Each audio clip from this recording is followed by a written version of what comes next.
Hello, everybody, and welcome to today's episode of On the Move.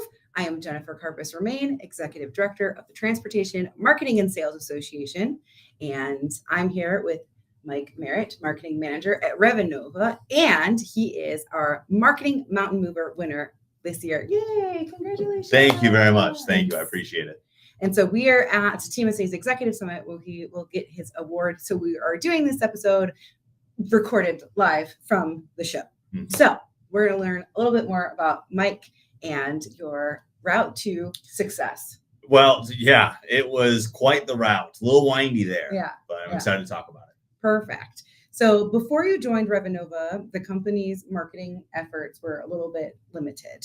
So how did you find your way into logistics tech marketing? What got you to Revenova and what excited you about doing it? Yeah. So I used to be a TV reporter, for the last, not for the last 7 years, but for about 7-8 years, I was a TV reporter, multi-skilled journalist, which is really code for one-man band. Mm-hmm. So I was shooting all the video, writing the stories for broadcast and web and social, and editing it all together, all in like an 8-hour shift.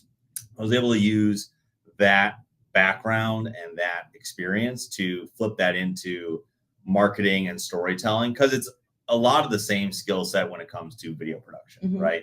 And at the time, my boss was looking for someone who could do it as one person, and then with the hope that we would grow a marketing team from there, mm-hmm. and we have, which has been awesome. And realistically, I found Revenova and I found logistics tech marketing because there was a job posting on LinkedIn. Sure. I mean, it was something that I was vaguely familiar with in terms of the supply chain, just because when I was a reporter, my beat during the pandemic was the supply chain. Mm-hmm. And that's really when the public learned so much about it. Where are masks coming from? How did these things get made? All these different pieces that obviously go into it that we all know about because we're in it, but the public may not know as much. And I've been really excited about this role ever since starting, because my leadership at Revenova is very exciting. They're very exciting people. And so I got excited about what we were doing, how we're helping the industry, as a TMS, transportation management system. We're kind of the backbone of a lot of different operations. And so for me, that was very exciting to be able to kind of tell our story and kind of use our people in our marketing and kind of go the storytelling route, which I know is a buzzword, but still very important. Mm-hmm. Absolutely, it is. And so when you came, then you kind of took steps to go from, we go to trade shows, we get some referrals, into a robust strategy. Yeah, I mean, trade shows and referrals are a great starting point, right? I mean, that's really where you want to be. Our trade shows today are still our second highest lead generation part of our strategy, right? But we didn't really have much of an online presence. We had a website and we had social media pages, but at the time when I started in 2023, we didn't really, the website was outdated. We had to revamp that. Social media, we had the pages, but we really weren't posting very often. So that's where I started, was let's just get brand awareness out there. We've been around since 2014. And so at the time it was like 9 years of existence, which is great. And you have some brand equity at that point, but it was, okay, how can we take this to the next level? And for me, that really started with, okay, let's just start with social media. Let's start online, and let's make content that resonates. And my background being in news, it was all about our people.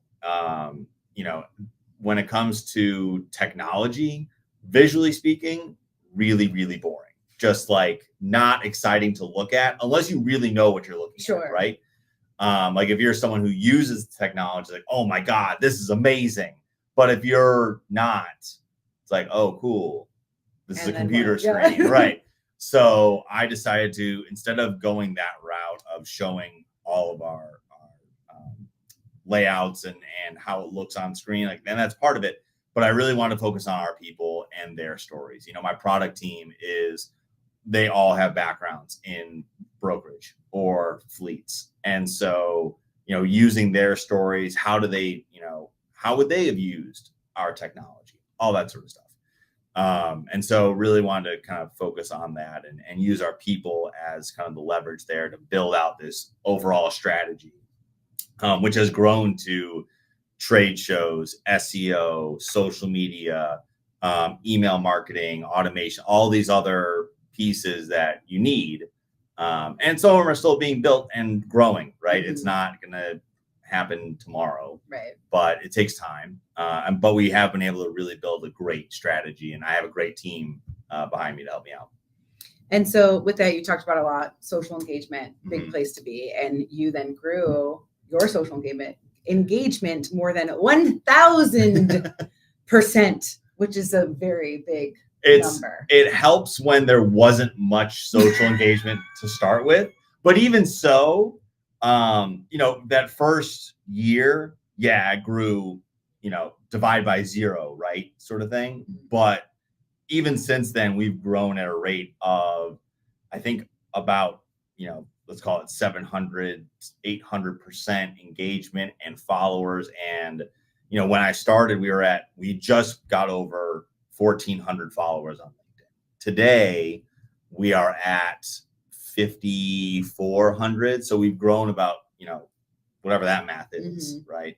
We've grown a really, really strong amount, just by being consistent and starting. And, I didn't have all the answers of like, hey, what are we going to post every single day for the next 2.5 years? But okay, let's just start posting and let's form this strategy based on what's working. The LinkedIn algorithm, one of the great mysteries of the universe, right? It likes to change. It does. It likes to change quite a bit, right? But we've figured out a way, okay, maybe this, like, we can figure out what type of post works, but we can also figure out when is the best time to be posting, like who's the audience that we're really targeting when it comes to if we're boosting posts, with paid or something like that. Okay, who's the audience there? Like, how can we refine this message for them? And so, the social media engagement has been awesome. It's been huge. We do really, really well in terms of getting our brand out there. And you'll see some brands that they have great engagement, but it's all their own employees. Sure. We do really, really well not only are we posting all the time, we get engagement from prospects, from current customers, from other technology providers that we partner with. We reach a lot of people, hundreds of thousands, I think multiple millions of impressions every year, because we have done such a great job of building out this network and making sure that we are getting everyone engaged somehow. And is there specific, you talked tactic there, but is there specific types of content that you have found? I mean, the easy answer is that it varies, right? Sure. But it depends. It depends. It always depends. But really, we have found, our primary channels are LinkedIn and YouTube. For LinkedIn, we found that carousels really, really work a lot. It's been a really strong way to showcase what we're doing and be able to use graphics in a dynamic way, right? Where YouTube Shorts has been, I've seen our growth be exponential when it comes to our followers or subscribers, when it comes to our impressions or reach or engage audience viewership. When I first started, again, my background being video, primarily long form video. So you're posting YouTube videos like you would since 2005, right? But then I started bringing in people who were better at short form content, and that has just taken off. And we've used it as like an educational platform, where we're not really educating about Revenova TMS, but we're educating people about supply chain. We're educating people about technology in logistics. It's a bit more big picture, and we've been able to establish, the right audience. We're hitting all the right demographics, which has been huge for us, because sometimes when you get into these different algorithms, if you're hitting the wrong people, then it makes no difference, right? but we've really found that on YouTube Shorts have been awesome. And for us specifically, we've gone the educational route. When it comes to LinkedIn, carousels are great. Whenever we go to a conference, I mean, everybody does this, but whenever we go to a conference, posting pictures and galleries, but then on top of it, making sure that we tag everybody, tag the people and the companies, especially with like LinkedIn Premium these days. It automatically invites people to follow your page if they interact with your content. So that's, one less step that we need to take manually to get more followers and more subscribers. So it's been hugely helpful. And my number one rule for LinkedIn especially is tag everybody. Yes, because if people don't know, like, you can post all the photos, but if you're not alerting them, so they don't know that they. And then you're in their algorithm, right? As Mm-hmm. much as we just talked about LinkedIn algorithm changing seemingly on a daily basis, at least then you're in there because they are automatically interacting. And I think too, you mentioned before storytelling and how important it is. I think the galleries and the carousels can really help with that, because you can either be like, oh yes, I'm going to show, these are a bunch of photos, let's tag everybody, or you can build on slide after slide after slide to tell a story or to give explanations of something. And I think that's really powerful and easy to sift through. Right. And I think people are more inclined to look at informational carousels and click through that rather than informational gallery where you're just like posting still graphics. And the formatting for that is weird anyway, but getting into galleries for people images with people and then using carousels as informational, I think has really helped us out a lot and be able to differentiate our content. And like, that's not the only stuff that we post. Sure. We always try and keep it varied and just differentiate between all of our content on a day-to-day basis. LinkedIn polls and surveys have been really interesting for us to kind of play around with. 2 years ago, longer form LinkedIn plain text posting was big, right? It was huge, but that's really gone away pretty quickly, where now it's like, if it's more than 3 lines, you get the view more, which you can kind of play with as well. So we leave a lot of room for creativity, but there are certain pillars of our social media strategy that have been huge for us. Great. And marketing now touches 70% of the sales pipeline quarter over quarter. So how do you keep sales, partnerships, marketing all going in the same direction, being on the same boat? Yes. So as marketing, we're working 6 months ahead in some cases, right? Like, we need to have the messaging down before anybody else gets there on our team, right? So I'm always working with the product team. I'm meeting with the sales team every week. I'm meeting with our partnerships team every week to hear what they're talking about. And especially interacting with our sales team, what are they hearing from prospects on their sales calls? Like, what are people asking them? And then how can we tailor our messaging to answer those questions proactively? So it's really just being involved and listening. Like, from the marketing side, it seems that we always talk about social listening. People are always paying attention from the customer side. And that's true. At the same time, we need to be doing that, and listening to our sales team. Hey, this is what these prospects are talking about. This is how I answer these questions. Same thing with partnerships, making sure that I was just talking to our partnerships guy last week. Hey, how do we want to start engaging our partners with our product releases and getting them more involved, right? And so it's been marketing, at least at Revenova, touches every single other team. And we're working so far ahead, as we need to be, that we want to make sure that our messaging is aligned. And I'm happy to create the messaging, but I also need to know, okay, what are you seeing and hearing in your calls on the front line? Like, I'm not on every sales call. I don't know, but you do. And you're an expert. Like I was saying earlier, all of our sales team and our product team, they have backgrounds in freight and, brokerages, fleets, carriers, shippers, etc. Like, how all this stuff works. So what those conversations are going to be like. And so bring that to me and let's figure it out together. Absolutely. And so you won the big award here, which is so exciting. Thank you. I'm so excited to accept it. I am excited to see you receive it. But Revenova has also earned major industry awards this year outside of obviously the biggest investment here at Mountain TMSA. Movers, obviously. Mountain Movers for sure. But what role does marketing play in that recognition of a company as a whole? Absolutely. So I give all the credit for that stuff to our product development team. I mean, they're the ones who are literally building our TMS and all the feature functionality. I mean, this year we earned Inbound Logistics top 100 logistics IT provider for 2025.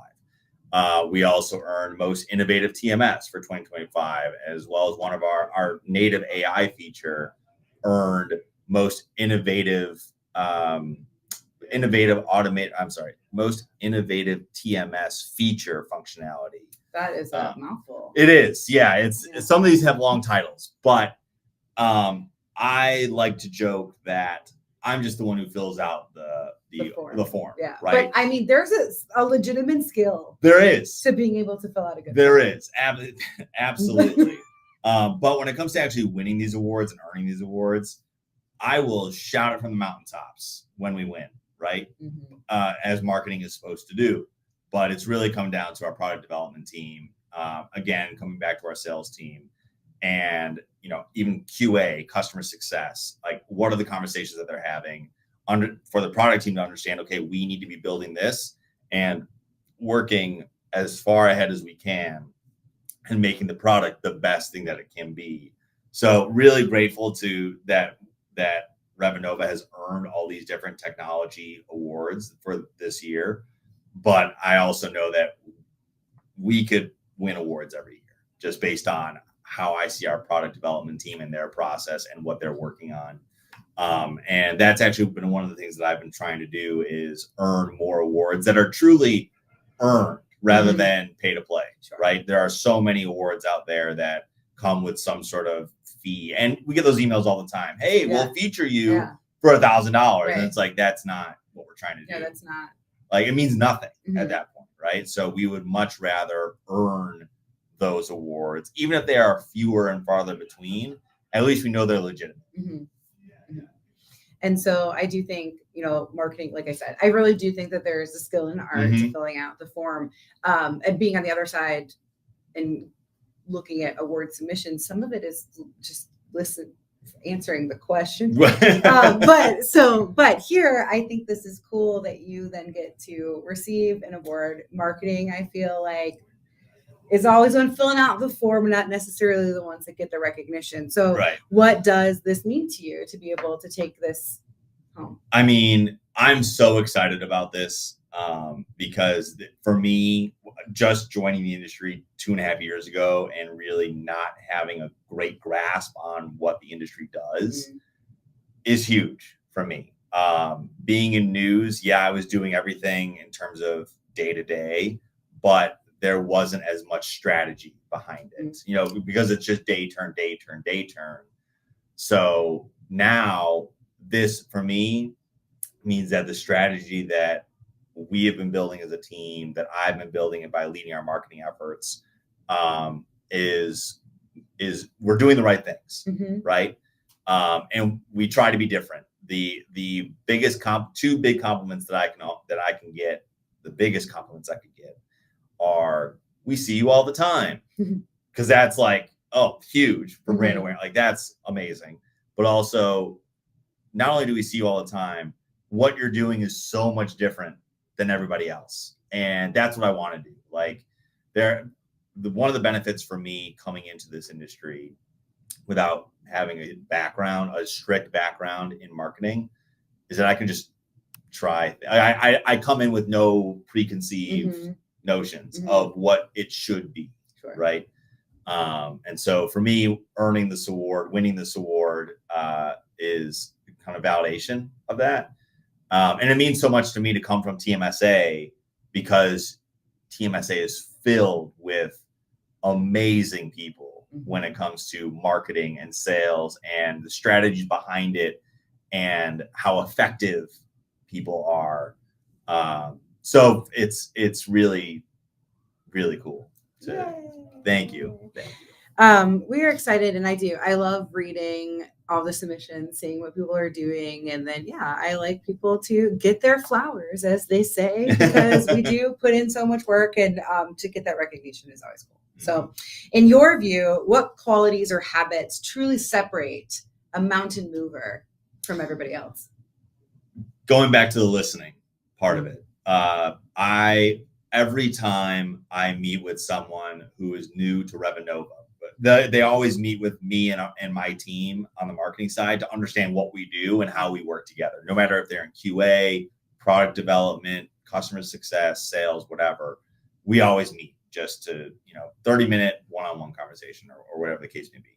And I always tell them, I don't have all the answers. I'm never going to have all the answers. So if you have an idea, please come and tell me. And let's talk it out. Just last week, one of our senior QA people came to me with, hey, can we get Revenova coasters? Like, all right, cool. Let's talk about it. Like, I don't know if we can get it right now, but let's talk through, like, what do you envision? Like, how would we use this in our marketing strategy for brand awareness, right? Or whatever the case is. And I encourage that sort of communication with everyone in our company. If you have an idea, let me know. And so having this like open door policy is huge. And on the same note, being open-minded to new ideas, just kind of building off of that, I don't have all the answers. I'm of a generation that is like the tweener of, I remember pre-internet and post-internet. Same. Right. Yeah. And people on my team are way more in tune with like short form TikTok style content, right? I could do it. Sure. I could make those videos or I can make that content, but is it really going to resonate as much? Maybe not, probably not. And so let's find people who complement those skills and be open to, what their ideas are. And then at the same time, push them as well. We just had one of my new people who I hired earlier this year just did a live demo with only like 4 days of prep because she got pulled into it at the last second and she knocked it out of the park. And I could not have been more excited about it. And that's because we're able to have this open dialogue of, hey, here are my ideas. Let's hear your ideas. And like she wrote the script for it. She came up with the analogy that we were going to use and all these different details that like, I'm happy to do it if you want me to do it, but I would rather you do it, like, and just kind of grow and get that experience. So, it's a long-winded answer, but the basic points, being open-minded to new ideas and having that open door of communication, because you probably don't have all the answers. Yeah.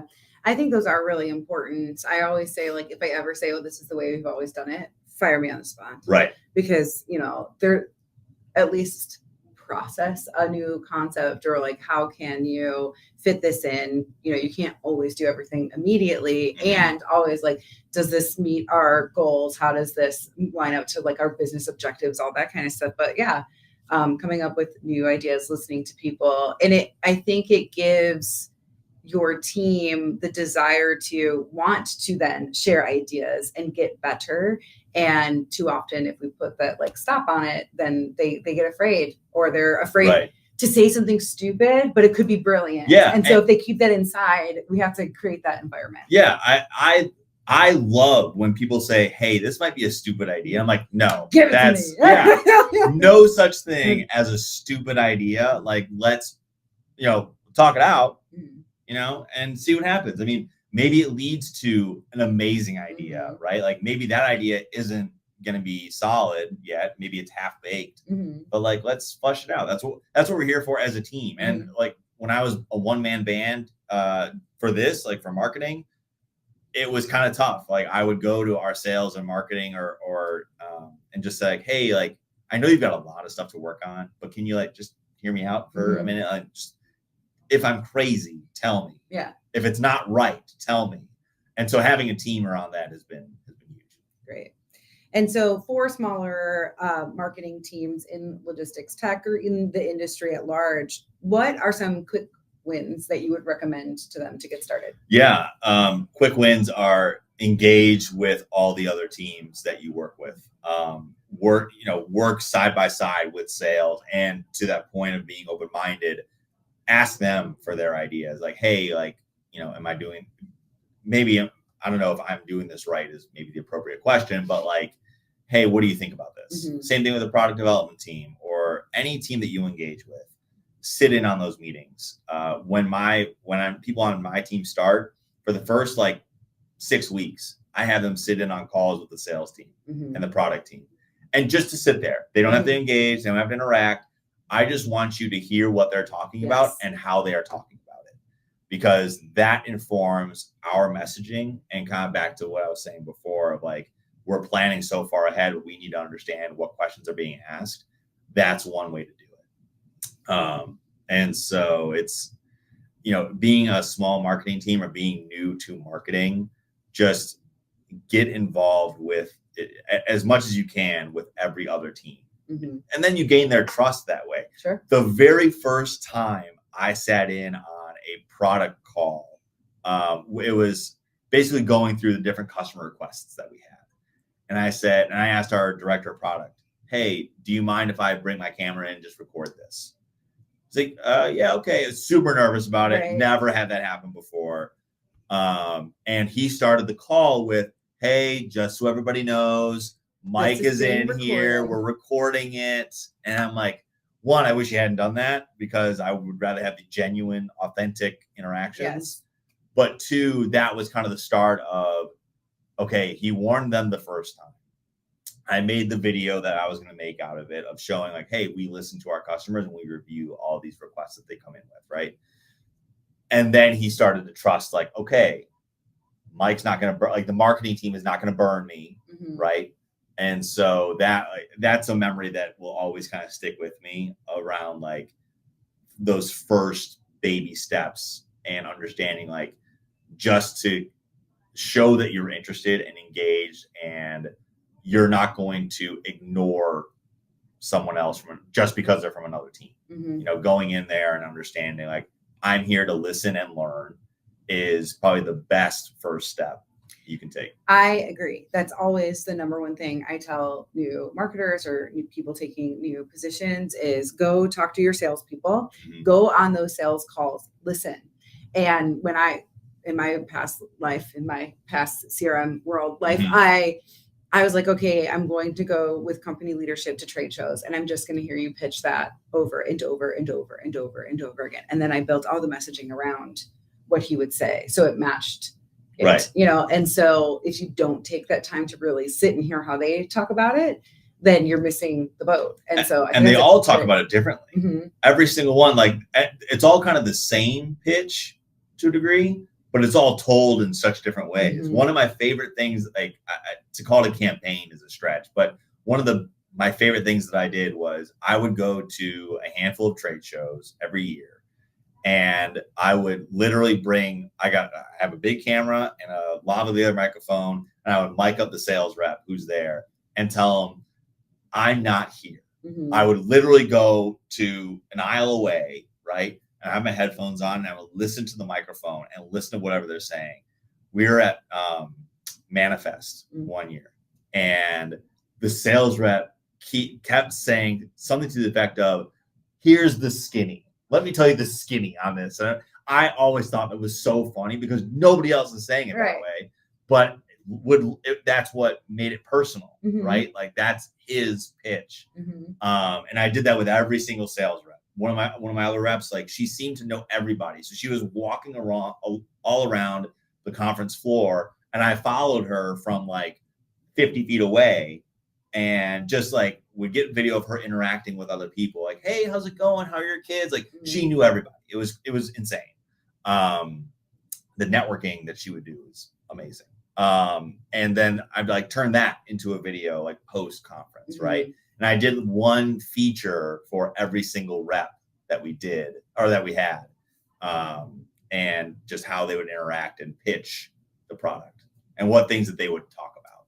I think that's really cool. So where do you see the biggest opportunities, biggest challenges for logistic tech over the next year or so?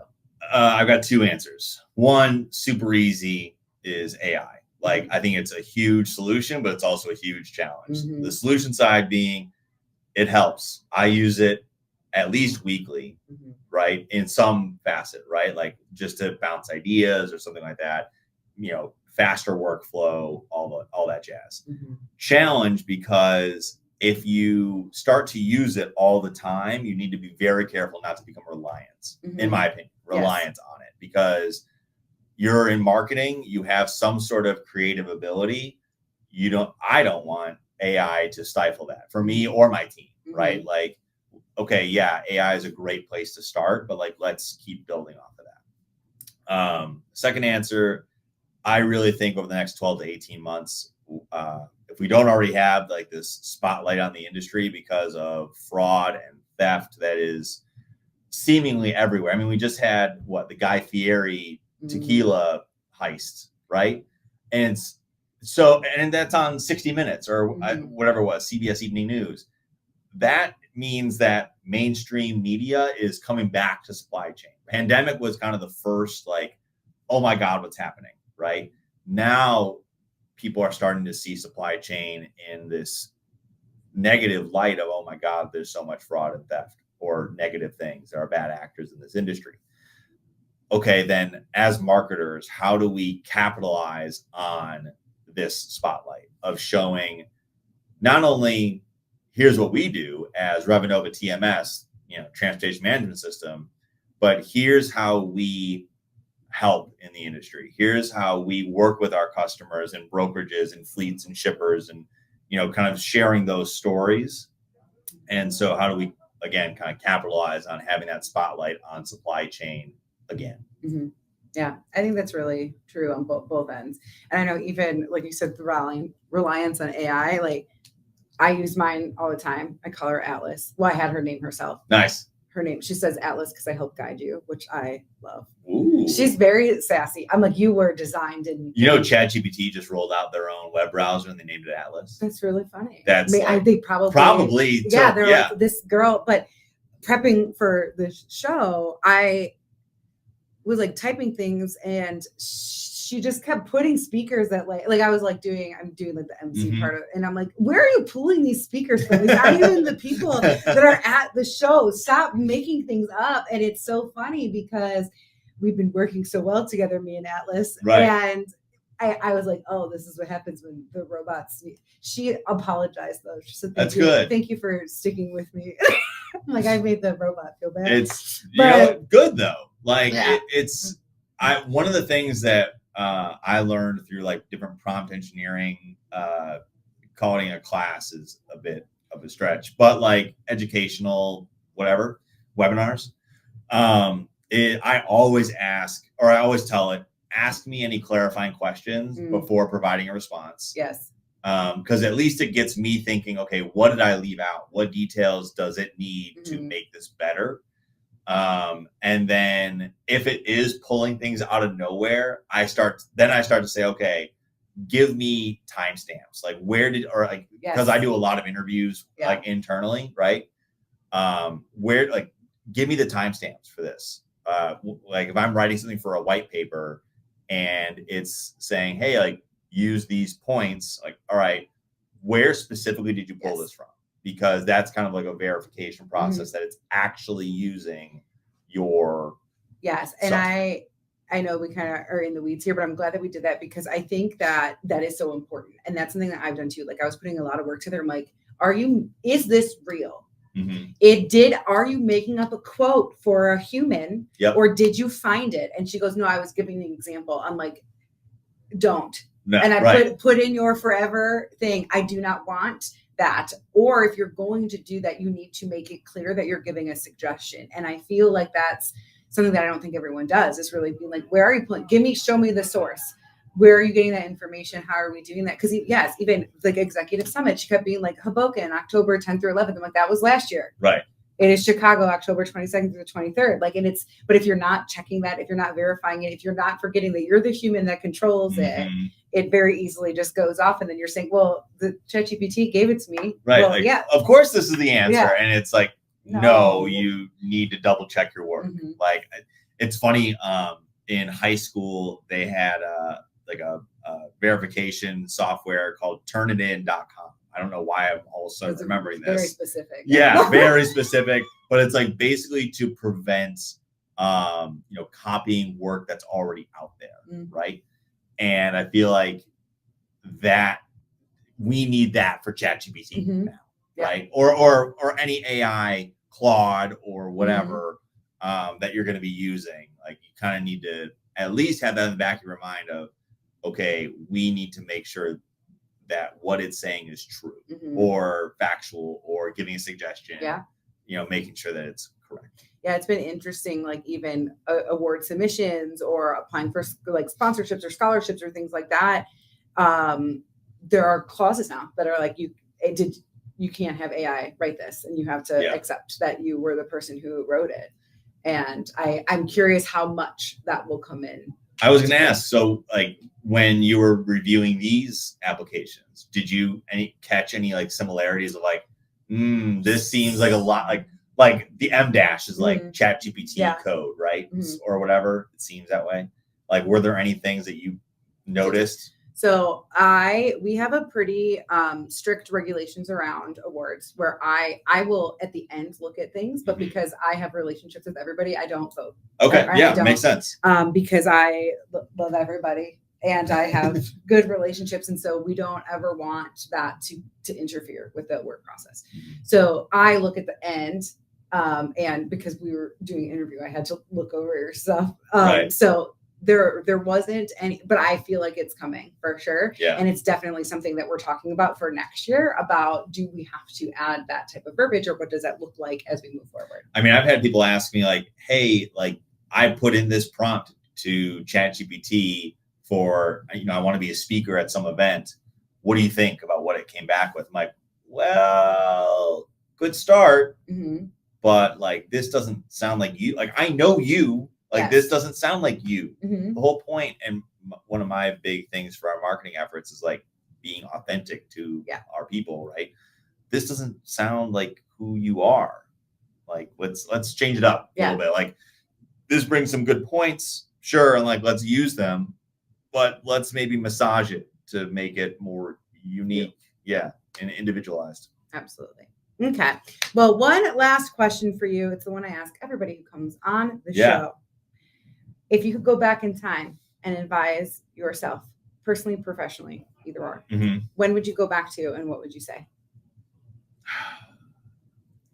The selfish, like, I'm an only child. I'm a Leo, right? So I'm like, what do you mean go back in time and tell myself something different? Like, I would never do that. But personally, I would go back to like 13 to like 17-year-old Mike and be like, stop posting stupid stuff on Facebook. Not like none of it like would ever get in trouble or anything like that, but it was just like, dude, you were so lame.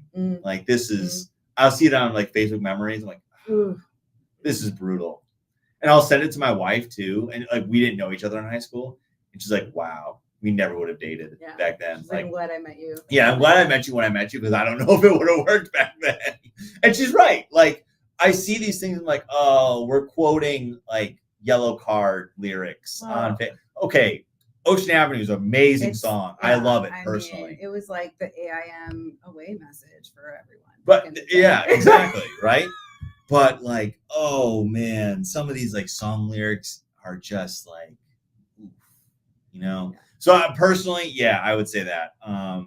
But the more I think about this question, the more I'm like, I mean, if I were to go back, do I still get the opportunity to learn the way that I did? I don't know. That's maybe a bit more existential. Yeah. I love this question because people take it either way. Okay. Like, some people be like, will it change the course of life? Right. Or not? And some people are just like, oh, I wish I would have trusted myself more, or like started to be more authentic in the workplace sooner, because like who has the time to have the facade as long as we have, and you know, things like that. So I love this question because it takes people in different places. So I think that's a good answer. It's a great question for all the kids out there watching this. What was yours? What's your answer? You ask it all the time. Yeah, only one other person has asked me that. So if I had the to, journalist in me, yeah, I need to know. I know. I get it. That's why I love doing the podcast, because I get to do the fun parts of journalism, but I don't have to transcribe. Oh my God, the transcription. Although I will say there are softwares now that, oh, what a time saver. Yeah, love that. If I could go back in time, my answer today, because you know, I feel like if you get asked this, of course, it would be to trust the process. Like, there is not, so for me, I never know what's coming next, but I want to be prepared for opportunity so that I can take it. Like, everyone that I meet will be like, excuse me, you were a journalist and now you run a trade nonprofit for marketing and salespeople. I'm like, yes, absolutely. That is what I do. And so they were like, how? And I was like, well, I prepared myself for opportunity. I was a journalist and I was a marketer. And then I joined this association, and then I threw my hat in the ring to lead it. And you never know where you're going to go, but just trust the process and that you're going to get there. And if you believe in yourself and give yourself the skill set to be successful, that you will get to whatever that next step is. Yeah, I think that second point is super important. You can't just be like, oh, I'm awesome. Right. Like everyone. And maybe you are. Yeah. Maybe you are amazing, but you still need to like train and do stuff. Yeah. Do the work. Yeah. That's why I say prepare for what. Yes. Because you can't just, hope. But okay. Well, thank you so much. Thank you. This is great. I appreciate it. And congratulations again. Thank you. I mean, I'm accepting it, but this is going to sound really cheesy, but I do think this is like an award for the team. You know, I'm happy to accept it and like, hey, it's got my name or whatever, but yeah, thank you. Thank you.